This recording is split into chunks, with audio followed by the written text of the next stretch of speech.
क्या आप यकीन करोगे अगर मैं कहूँ कि मेरे पीछे जो एक शांत झील है, किसी के पास एक गुप्त रास्ता है। दोस्तों, लोग कहते हैं कि ये गुप्त रास्ता जो है सीधा राजा के महल तक जाता था।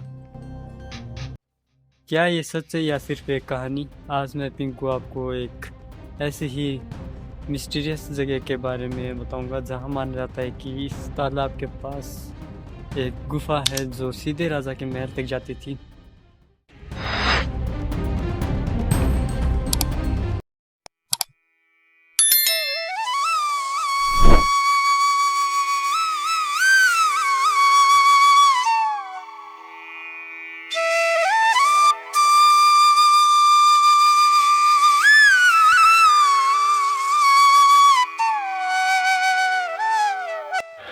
तो स्वागत है दोस्तों आपका एक और नए एडवेंचरल और मिस्टीरियस ब्लॉग में।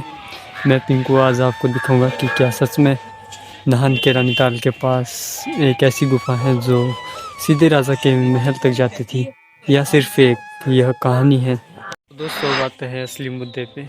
मैंने बचपन में सुना था कि नाहन के रानीताल में एक ऐसी सुरंग और एक ऐसी गुफा है जो सीधे राजा के महल तक जाती है।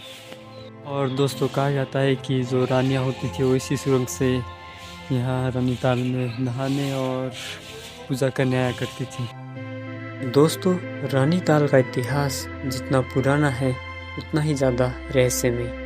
पुराना इसलिए क्योंकि रानीताल को 18वीं शताब्दी में नाहन के राजा शमशेर प्रकाश ने बनाया था। यह रानीताल उन्होंने अपने रानी के आराम के लिए और उनके याद में बनाया था।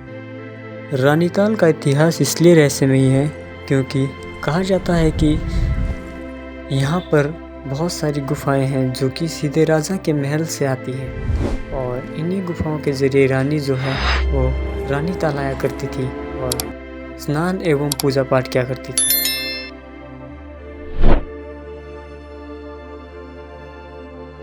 तो दोस्तों, फाइनली मैं उस जगह पहुंच गया हूँ जहाँ कहा जाता है कि एक सुरंग है, और लोग कहते हैं कि जो सुरंग है ये सीधे राजा के महल तक जाती है।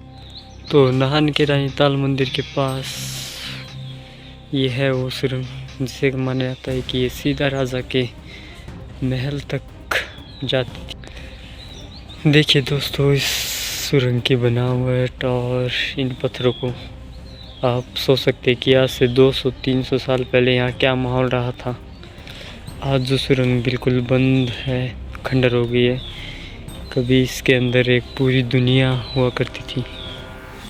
अगर मैं इसके अंदर जाऊँ तो ये अब खंडर है बिल्कुल।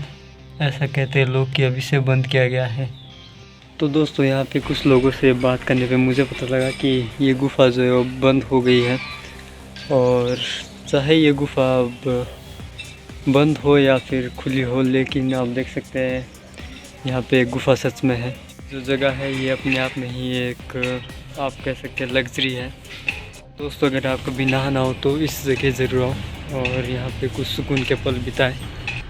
सबसे पहली बात मैं ये कहूँगा कि मुझे यकीन ही नहीं होता कि शहर के इस भीड़ भाड़ वाले इलाके में एक ऐसी जगह भी हो सकती है जो बिल्कुल शांत और सुकून देती हो। तो दोस्तों, मैं पिंकू कोशिश करूँगा आपके लिए ऐसे ही मिस्टीरियस और एडवेंचरल ब्लॉग लाने की। तो अगर आप हमारे चैनल पर नए हो तो चैनल को सब्सक्राइब करें और वीडियो को लाइक करें। Thank you.